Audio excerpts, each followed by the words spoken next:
Live from the National News Studio, Sri Lanka.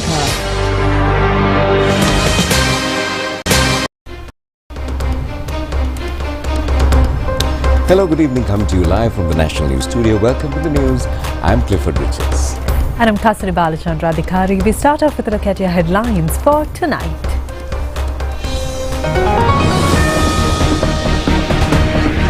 A low-pressure zone developing. Rains of more than 100 millimeters predicted. Sufficient stocks of fertilizer for Yala season available, says Minister Lal Kanta. Permanent restoration of breached Alahara anicut commenced. A new digital card to replace the motor insurance certificate. Yal Devi to resume operations from tomorrow. An expert committee to formulate a national policy on health education. A person taken into custody with a stock of hashish valued of more than 47 million rupees at the Katunayake airport. Thalapathy Vijay swears in as the Chief Minister of Tamil Nadu.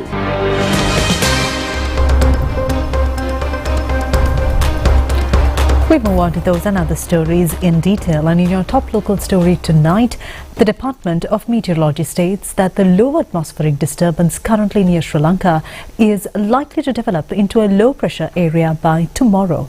Well, in fact, due to the influence of this system, the department further notes that the current rainy condition in the island is expected to persist over the next few days as well.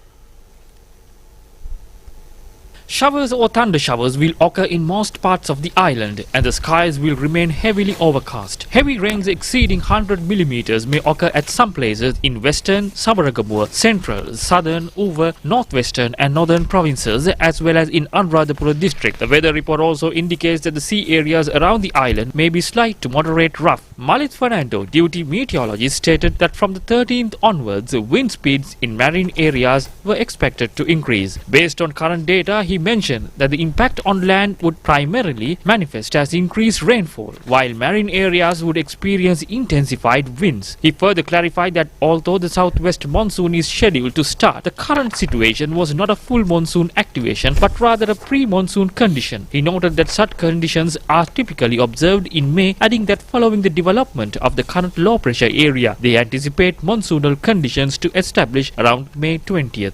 The upper Deltota bridge on the Kandy road running from Galaha, Deltota through Sriagama, Pelwood and the Totagomu and Thalatuwa collapsed yesterday due to heavy rainfall. The Ricky Lagaskada Executive Engineer's Office stated that the right bank near the bridge sank about 10 feet and the bridge embankments were washed away by the heavy water current flowing from the Deltota area. Consequently, bus operations from Galaha to Kandy via Sriagama, Pelwood and Thalatuwa have been completely suspended. The Road Development Authority advises residents in those areas to use alternative routes. Vasantha Senadira, Director, National Building Research Organisation, described, considering the rainfall received over the past few days, a level 1 landslide early warning had been issued for the Alapaddoya area in the Passara Divisional Secretariat of Badulla District, as well as for Badalkumura and Vallavaya Divisional Secretariats in Monragala District. He stated that all districts were currently prepared to issue further warnings based on incoming rainfall data, which would be monitored through the automated rain gauges of the National Building Research Organisation, the Department of Meteorology and the Department of Irrigation. Due to heavy rains, 8 spill gates of the Rajangane Reservoir have been opened. A water capacity of 9,362 cubic meter per second is currently being released into the Kalawaya. The Monragala District Disaster Management Unit has been advised people living along the banks of the Kirindioya to remain vigilant as the river's water level rose following heavy rains last night in Vallavaya and surrounding areas. Water levels in the Alikota Ara Reservoir are rising rapidly due to torrential rains in the catchment areas. 2 spill gates of the Alikota Ara Reservoir have been opened by 2 feet each, while another gate has been opened by 1 foot. Meanwhile, mobile footage captured a massive stream of water flowing across the Vallavaya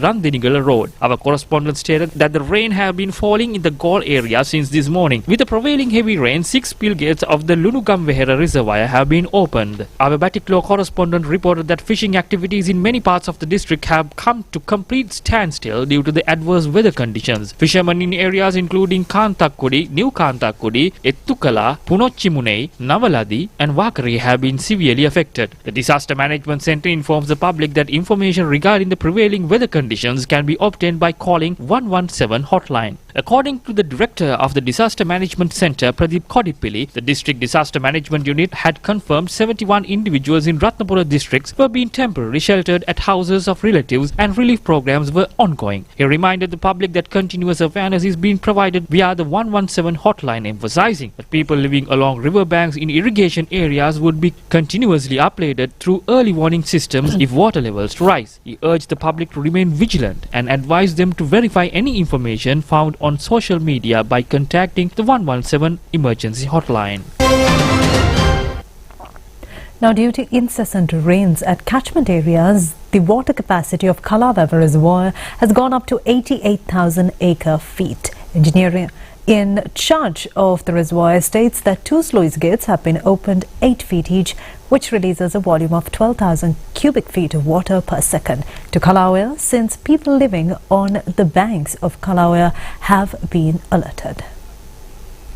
Minister K.D. Lalkantha says the necessary fertilizer requirements for the Yala season are available in the country, and the minister made these remarks when he was at a discussion at the National Information and Communication Centre in Gannur recently. A special attention has been focused at the meeting on the need to present a national fertilizer requirement according to fertilizer recommendations, obtaining of a more productive harvest via minimum fertilizer applications at the government seed farms and other institutions, importation of fertilizer and details of existing fertilizer stocks. Attention has also been focused on the occasion on the proposals of the provincial agricultural departments and Mahawali Authority. Minister K.D. Lalkantha stated that fertilizer required for the current Yala season are available within the country and were being distributed through agrarian service centres. He noted that although the private sector had temporarily suspended distribution at the government's request, a decision has been made to resume their distribution activities as usual. He assured that there would be no fertilizer shortage for any crop during the Yala season, and while there were some distribution delays in certain areas, plans have been finalized to resolve these issues. He added that while completing the requirements for the Yala season, they are already intervening to import the necessary fertilizers for the Maha season as well. ගැටලුවක් නැතුව සිද්ධ වෙන ආකාරයට වැඩපිළිවෙල සකස් කරලා තිබෙනවා. ඒ නිසා අපි දැන් යල් කන්නේට අවශ්‍ය කරන පොහොර ප්‍රමාණය සම්පූර්ණ කරගෙන මාස් කන්නේට අවශ්‍ය කරන පොහොර ගෙන්නා ගැනීමට අදාළ කරන මැදිහත් වීම තමයි කරමින් තියෙන්නේ. Paddy cultivation in the Yala season, the Kurunegala district has got underway amidst existing rainy weather conditions. It is expected to cultivate 71,350 hectares of paddy land in the current Yala season, utilizing large and small scale irrigation and also through rainwater. Deputy Director of the National Fertilizer Secretariat, Chaminda Sampath, said at the meeting that the Secretariat has already taken measures to distribute among farmers 10,000 metric tons of urea, 1,800 metric tons of TSP and 3,000 metric tons of MOP without the involvement of intermediaries. He stressed that there is no shortage of urea or any other type of fertilizer. A program to distribute fertilizer among farmers in the Polonnaruwa district for paddy cultivation in the Yala season is currently underway. Water for the cultivation of 7,500 acres of land in the Yala season are under the Girthale scheme has been released. Polonnaruwa district farmers are able to receive their fertilizer requirements. The permanent restoration of breached dam of Alahara Anicut in Polonnaruwa, which was destroyed during Cyclone Detwa, commenced with the participation of Minister K.D. Lalkantha. This Anicut provides irrigation for cultivation of a large number of farming families of the area. The dam was damaged during the Cyclone Detwa of November last year. The breached dam of Alahara Anicut was renovated with the assistance of 3 armed forces as a temporary solution using sandbags. The government has taken steps to restore it permanently, and the Department of Irrigation is due to spend a sum of 310 million rupees in the restoration work of the first stage of the project. According to the department, the restoration work is due to be completed by September. Minister Dr. Hineduma Sunil Saravi, Deputy Minister T.B. Sarath, Parliamentarian Sunil Rattasiri and government officials as well as a number of others were present on the occasion. A digital motor insurance card has been introduced. Well, this new system is being implemented as a replacement for the motor insurance certificate. This follows a decision by the Insurance Regulatory Commission of Sri Lanka. Well, the Insurance Association and other stakeholders in the insurance sector, and this system is in effect from the 1st of this month. Inspector General of Police has already issued the necessary orders and instructions informing all police stations regarding the implementation of the digital motor insurance card. Although the digital motor card is in effect, a printed certificate will be issued upon request of the policyholder. The relevant insurance companies will provide the digital card to the policyholder via a mobile phone application. Parallel to the new system, a national insurance verification system has also been introduced. Through this, the validity of the motor insurance can be checked. For this, *1338 hash can be used via any mobile connection. The police state that the validity of the insurance policy can also be verified by 1338 SMS service by entering the vehicle number and insurance certificate number. And although the new card is being issued from the 1st of this month, existing insurance cards will remain valid until the date of expiry. Sri Lanka Railways has announced that the Yal Devi train service will resume operations starting tomorrow. The service will operate between Colombo Fort and Kankasatture, Jaffna.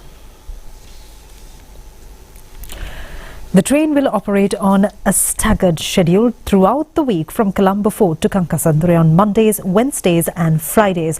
The train that leaves the Fort railway station at 6:40 am arrives in Kankasatture at 2:33 pm. The return journey from Kankasatture commences at 10:30 am and scheduled to arrive in Colombo Fort at 7:03 pm. The service takes place on Tuesdays, Thursdays and Sundays. The Yal Devi consists of 4 air-conditioned first-class compartments, providing a comfortable travel experience for passengers heading north. Passengers can reserve their seats in advance by visiting the official railway reservation website, seatreservation.railway.gov.lk. Well, Clifford, today we are celebrating this beautiful cohort of women across the globe who teach us kindness, strength and also unconditional love on a daily basis. Now, cousin, it's a well-known fact that a mother can play almost every role, but the most important thing is the role of a mother cannot be played by anyone else but by the mother. Absolutely. Well, today is the International Mother's Day, dedicated to the loving mother who creates a world.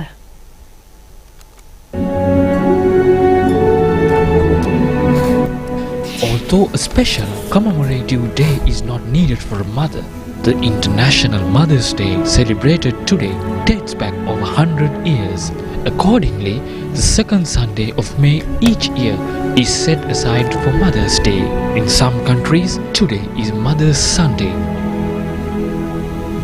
A woman portrays several roles in a single day, as literary figures describe women as those who finish work and go to work again, at times while engaging in a job and earning money to nourish her children. She also exerts her courage to become a strength to her husband returning home. Heads of states governing a country, literary figures, artists, scholars or intellectuals, individuals of any stature are born through the guidance of a loving mother. A mother is hailed as the Buddha at home because of her incomparable virtues, since she dreams while awake and sacrifices her entire life solely for the sake of her children. A mother is the only God on earth who protects her children with her whole heart. In Buddhism, it is taught that performing rituals and caring for that God paves the way for a child's entire journey through samsara to shine. Mumunala Nimmavak nometi senehas paturala Samma sambuduntat vivarana dila Amataram nehe kaurud duk vindala.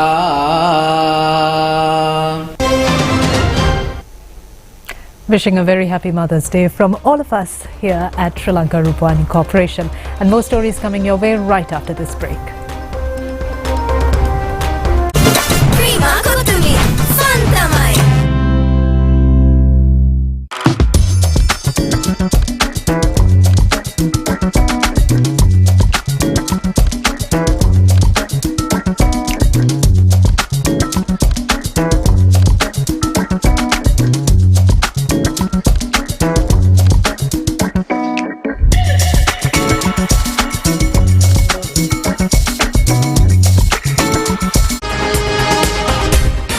Live from the National News Studio, Sri Lanka.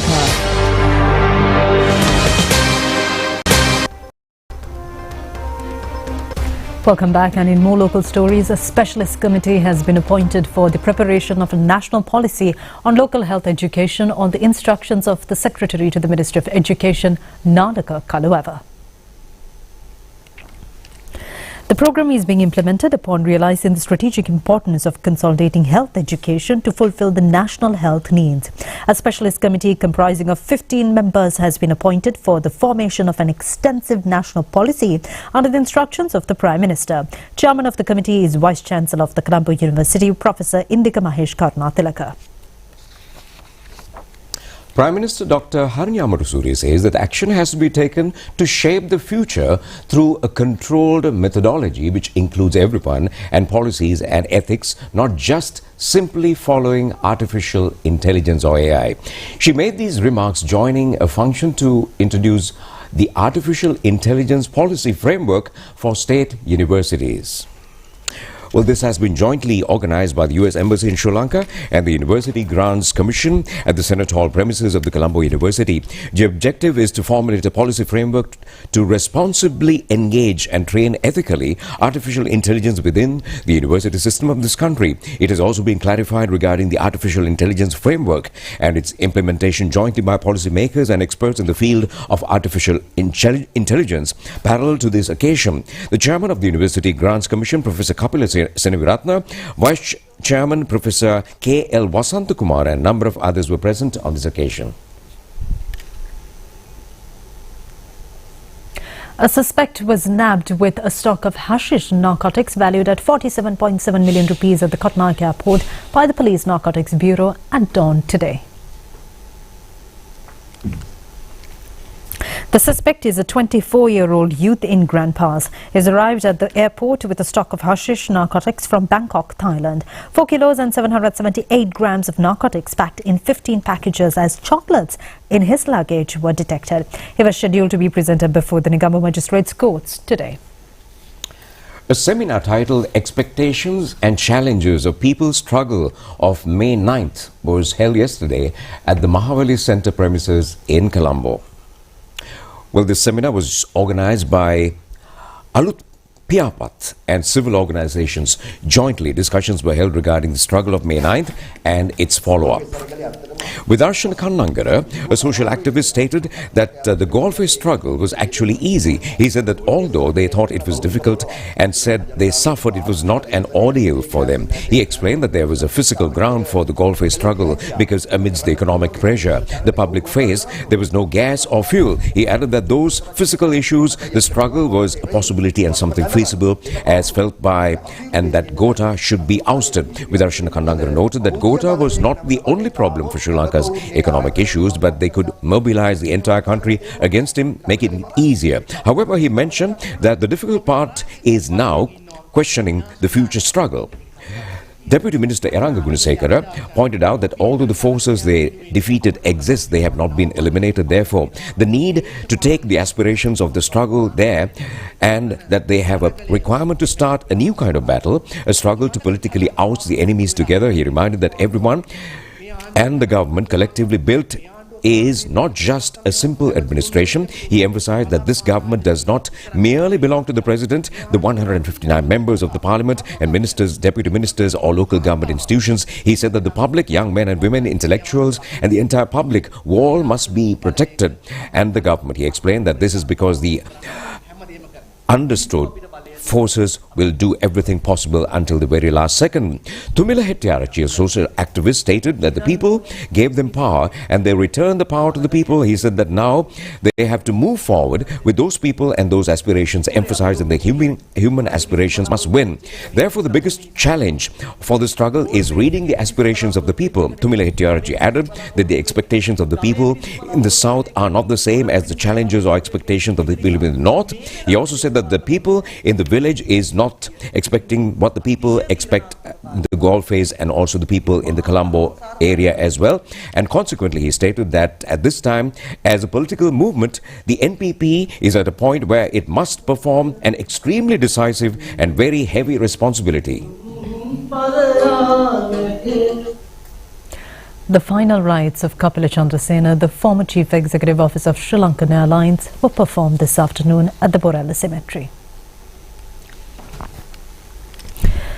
After the completion of the forensic medical procedures, the body was handed over to his relatives and remained placed at a private funeral parlour in Borella until this afternoon. Kapila Chandrasena's body was discovered recently at a residence in Pedris Place, Kolpiti. He had previously been remanded in connection with an incident involving the acceptance of bribes during the purchase of Airbus aircraft for Sri Lankan Airlines and was subsequently released on bail. He passed away while a warrant had been issued for his arrest and production before court due to violation of bail conditions. A group including family relatives attended the burial of the remains.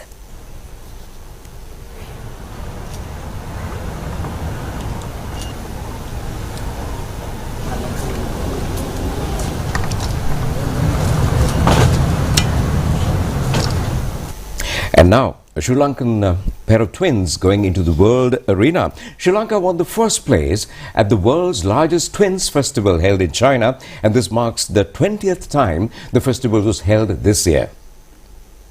A group of twins from Sri Lanka left for China last April to participate in the world's largest twins festival. The dance performance they presented, based on Angampalya, belonging to the Low Country dance tradition, won the award for the best dance performance at the festival. The festival was held in Mojiang, China, with the participation of young twin groups from 47 countries. Upuli Gamage, chairperson of the Sri Lanka Twins organization, stated that they were also able to extend the official invitation for the World Twins Festival, scheduled to be held in Sri Lanka for the first time, and accordingly the peace message is taken to the entire world during that festival, which will be held next September. Well, we'll take a short break and we'll be back with international stories shortly.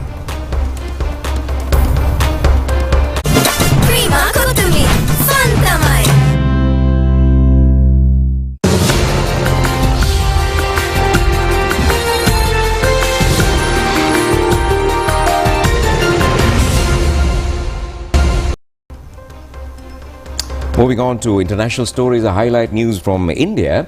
TVK party leader Joseph Vijay, or popularly known as Thalapathy Vijay, takes oath as the Chief Minister of Tamil Nadu today. And this took place at the ceremony held at the Nehru Indoor Stadium in Chennai. Ending the political uncertainty regarding the formation of a new government in the state of Tamil Nadu, the Tamilaga Vetti Kalaham party, led by superstar Vijay, has succeeded in securing a majority power of 120 seats with the support of 5 other parties. Indian media reports mention that after informing the governor of Tamil Nadu of the status, the necessary arrangements were prepared for the swearing-in. Accordingly, 9 members took oaths for ministerial posts along with Thalapathy Vijay. This victory achieved by Vijay, surpassing the mainstream political currents that dominated Tamil Nadu politics for decades, is considered a massive turning point in Indian politics.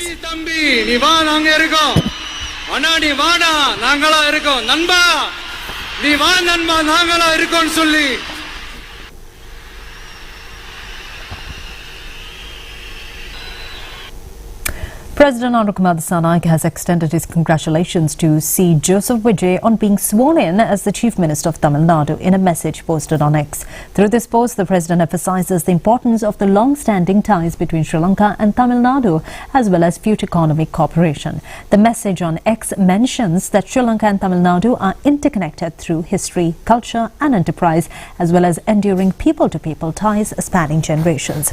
The President points out that within the ever-strengthening relationship between between Sri Lanka and India. The future holds immense economic promise and opportunity. It is further stated in the message that he looks forward to working closely with the new Chief Minister towards achieving greater progress and prosperity under the robust India-Sri Lanka partnership. President Anukumar Dissanayake further emphasizes in his X post that the people of Sri Lanka join him in wishing every success to the new Chief Minister and the people of Tamil Nadu.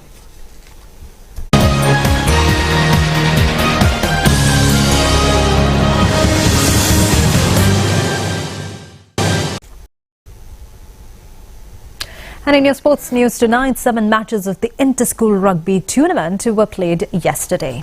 Well, in fact, Wesley College team wins the match against Ananda College, Colombo.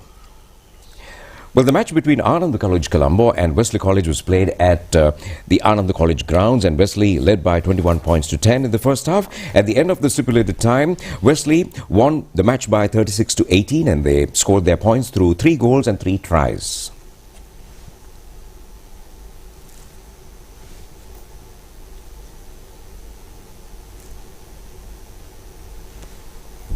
Well, this is another match between Kingswood College Kandy and Thurston College Colombo at the Sugadadasa Stadium. Thurston was leading 15 points to 7 in the first half and was able to win the match 25 to 21 at the end, and they scored their points through 5 tries.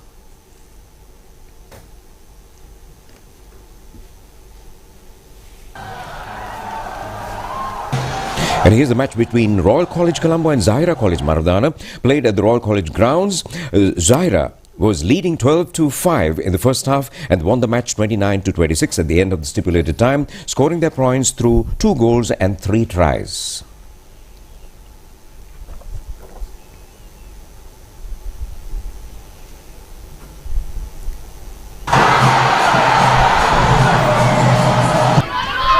Meanwhile, the match between St. Joseph's College Maradana and Mahanama College Colombo was played at the Ratmalana Air Force grounds. At the end of the first half, St. Joseph's led by 24 points to 6 and secured the victory with the points table reading 41 to 25. The winning team scored their goals via 3 goals and 4 tries.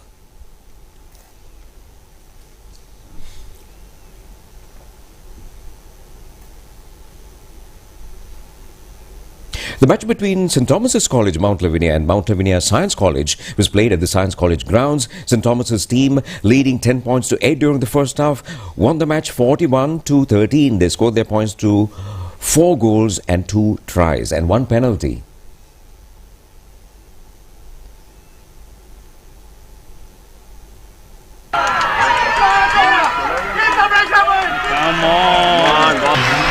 Moving to the hills, Nettrola grounds, Kandy hosted the match between Trinity College Kandy and Sumangala Vidyalaya Kandy. At the end of the first half of the match, Trinity College team won and was leading 19 points to 0 at the end of the first half, and they won the match. They scored their points through 2 goals and 5 tries. Well, that was a load of rugby action. On that note, we end the news. Do enjoy the rest of the programs together with Cousin Clifford. Wishing you a good night.